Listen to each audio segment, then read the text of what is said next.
I get compliments on my garden all the time. People are always telling me how beautiful it is, and they love spending time in my garden. They often tell me, "You must have two green thumbs." Well, I don't have two magical green thumbs. I don't have any magical anything. But what I do have is many years of investigating and trying out different products to see what works in my garden. I want to share those with you today because I would like you to be as successful as I am and get those compliments and have people tell you you've got two green thumbs as well. It's not hard, it's actually pretty easy. Hi, I'm Sonia with Suburban Gardening, and in front of me I have the arsenal that I use in my garden that makes it thrive and look beautiful. The way I look at it is everything that's alive needs to eat, and our plants are no different. They need food.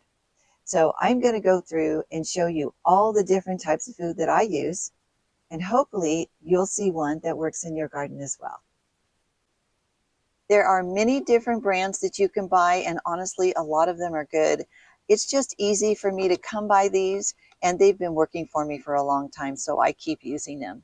Now, I wanted to just go over a couple of them because honestly, they're really easy to use, but the application is different for a few of them. So when it comes to the tones, like the biotone, and I have plant tone here, there's all different ones. There's plant tone, biotone, rose tone, tree tone, holly tone. So which you can buy each one for each application. Particularly, I like the rose tone. My rose garden beds just love rose tone. And this is a granule, and you just sprinkle it on top of the ground. I have put out here some worm castings. I love using worm castings. Now, I don't put worm casting in pots, but I do. If I'm digging in the soil and I've got some worm castings, I will put them down in there, especially in my raised bed where I grow vegetables or in a very large pot. I don't know why, but it seems like when you put worm casting in, pretty soon you have a whole bunch of worms. I don't know if that's real or not, but it sure seems that way to me. Anyways, you can look that up and see if your plants particularly need worm castings. I think it's great, especially with vegetables. And then I have particular food like azaleas and camellias and hydrangeas. They like a little bit more of an acid type of food. So I like to give them what they like because then they just thrive. So that would be this one. This water-soluble plant food is something that I give my plants mid-season to give them a little boost because I can tell after they've really done that first bloom, they need a little push. So I do that. Now, there's lots of different types of water-soluble fertilizers. You've seen them. They're blue and you scoop them out with a tablespoon. And I put mine in one of these hose-in sprayers. They're very inexpensive. I just get it online. And I will show you how to measure it because that's the thing that always threw me. I couldn't quite figure out how to measure. So I usually use 1 tablespoon per gallon, and that's what the measurement is on this one. The one thing I do really like, and this is called continuous release plant food. Now, how it's different than time release, I'm not sure, but this I only use in small pots. I do not put this out into the garden. They're little balls. You've probably seen them in soil before. And I sprinkle a little scoop down in there, and it continually feeds your potted plants for quite a while, for quite a few months. So that makes life a lot easier. Now, when I plant things, I usually put in the granulated time release.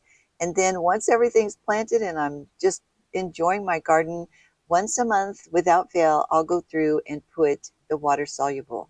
I just attach it to my hose and I water everything, and they're thirsty anyway, so they really enjoy it. This is a great example of how to feed your garden when you've already got lots of plants in your flower beds.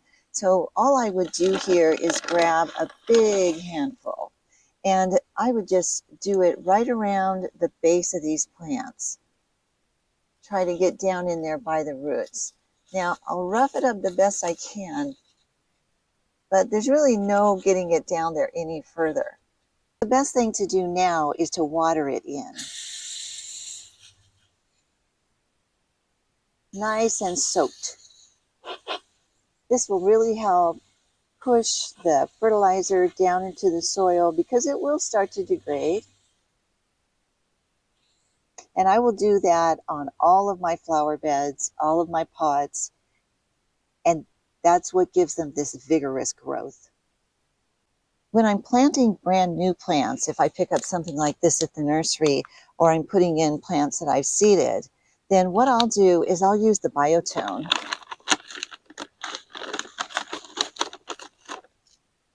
And put some down in the hole. The biotone is a great soil conditioner, and it also creates its own little ecosystem down there.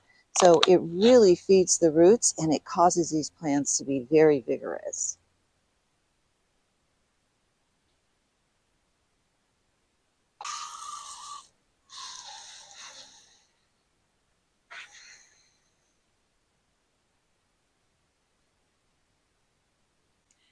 To use the water-soluble plant food, it comes with a little measuring tool in here.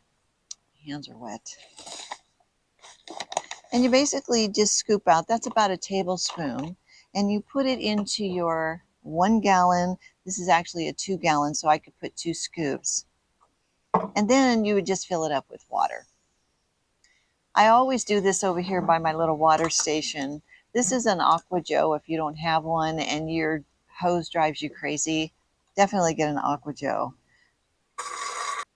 So then I would just fill this up to 1 gallon or 2 gallons, depending on how much I put in there. And I would pour it into my pots and all in my yard. Well, that kind of takes a long time for me because I have a lot of things to feed. So instead, what I do is I use one of these. It's called a hose in sprayer. You can get them on Amazon or pick them up at the hardware store. Maybe not get one so inexpensive. Sometimes they leak. So what I do with this is I take my little scoop, and I know it's 1 tablespoon. And you can see it's blue granules. You've probably seen those before. And I'll put down in there 5 or 6 of these.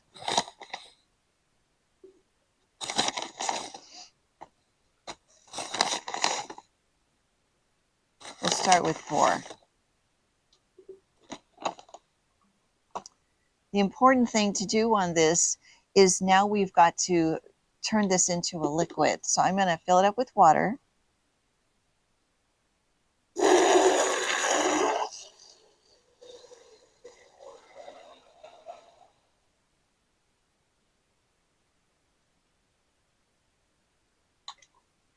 Put the lid on.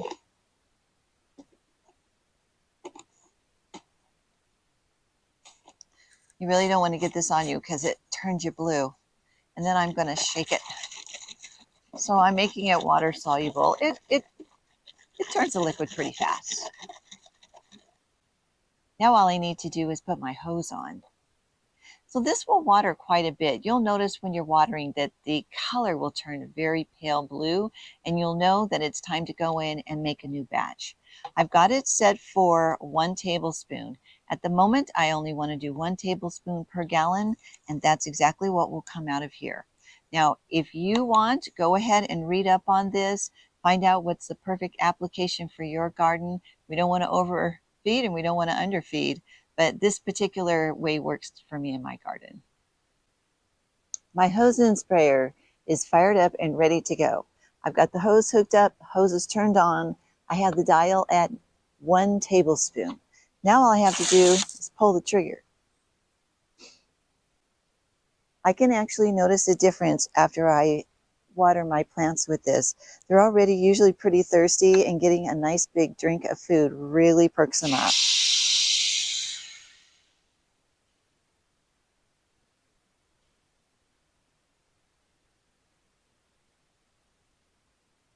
You basically would just water the way you would normally water, making sure every single plant got a nice drink.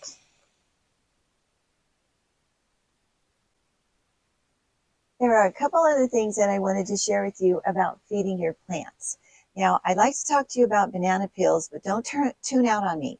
This is going to be super easy and there's no mess. So once you've finished with your banana and you've got these banana peels left over, cut them into little bits. And if you're not going to use them right away, cut it to bits.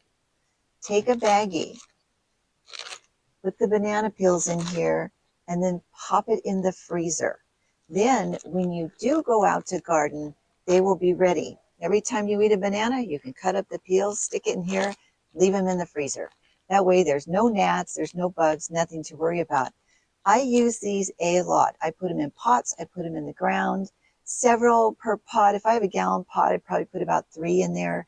If I'm putting them in the ground, I'll put 5 or 6. The worms love it, and it will cause its own little ecosystem in there and just start feeding your plants with you not having to do one thing. So the other thing that I do that I think is super helpful, because my poor little house plants, they don't get a lot of attention from me, unfortunately.